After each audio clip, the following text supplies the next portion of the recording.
वो शायरी से ही गाना का हम स्टार्ट करब, ठीक ना? तो शायरी खाली खाली बोल के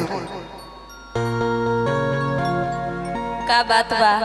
आजकल ये सामान के बड़ा ग्राहक लोग बा डिमांड में इतना सुंदर शायरी के रवल अब डिमांड कैले बने ना कि जे सुनी हुए खुश हो जाए कि बिना पराग के शरीर लाश बन जाला, बिना सुगंध के फूल घास बन जाला, कि धन लूटेला बर्दाश्त हो जाला, कि धन लूटेला बर्दाश्त हो जाला, लेकिन जेकर प्यार लूटेला ना ओकरा त गड़िए में बांस हो जाला।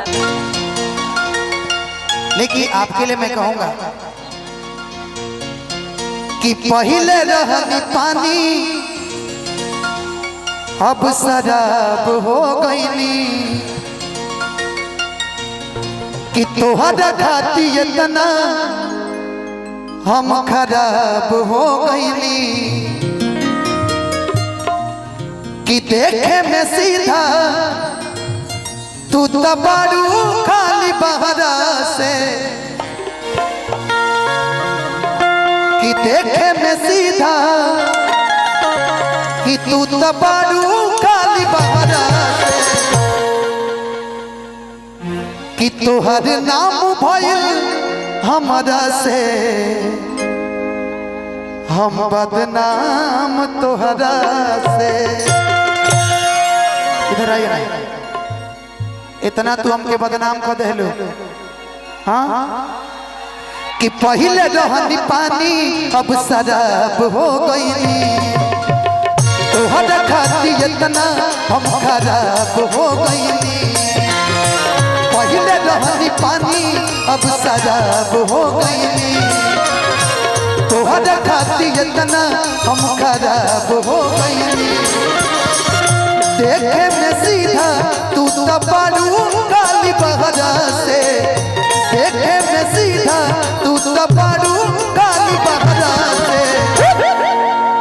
रानी आखिर हे रानी, अरे पगली इतना दिन तक पियबे कैलू पानी, अब छोड़ के आखिर कहाँ जाता रू? कि तोहर नाम भइल हमरा से हम बदनाम तोहरा से, तोहर नाम भइल हमरा से हम बदनाम तोहरा से।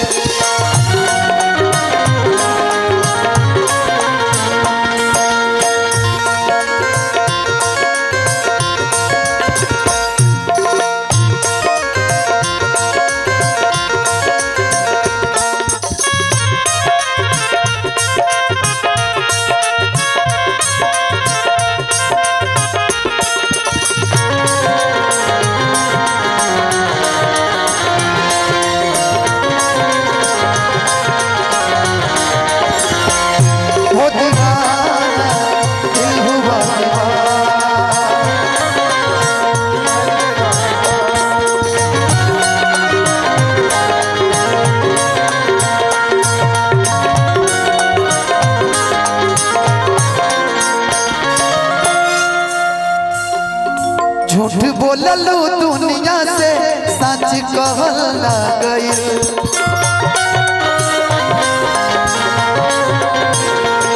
हमारी खुशी देखी तोहर रहल गइल।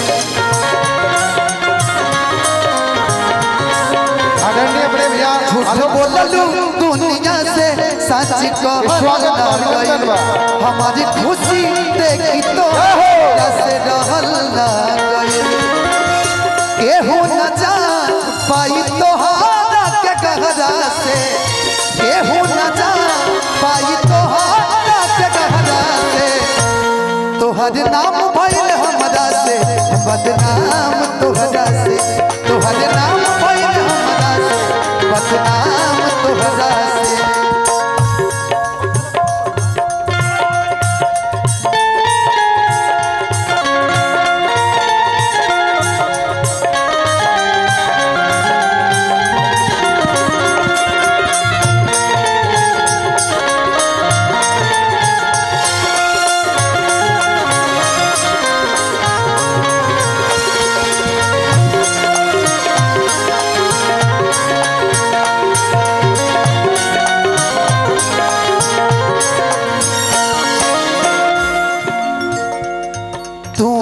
धनंजय के दिल में मतभेद कर देलू जवना फरिया में खैलू ओह में छेद कर देलू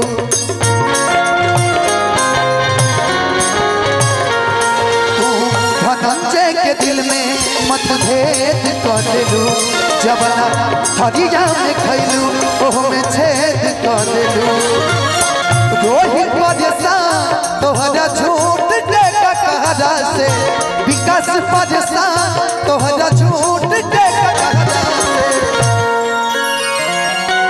कि तोहर नाम भइल हमरा से। भैया का एक बड़ा पसंदीदा गीत है जो मैं हमेशा गाता हूँ, मुझे दिल की बीमारी है।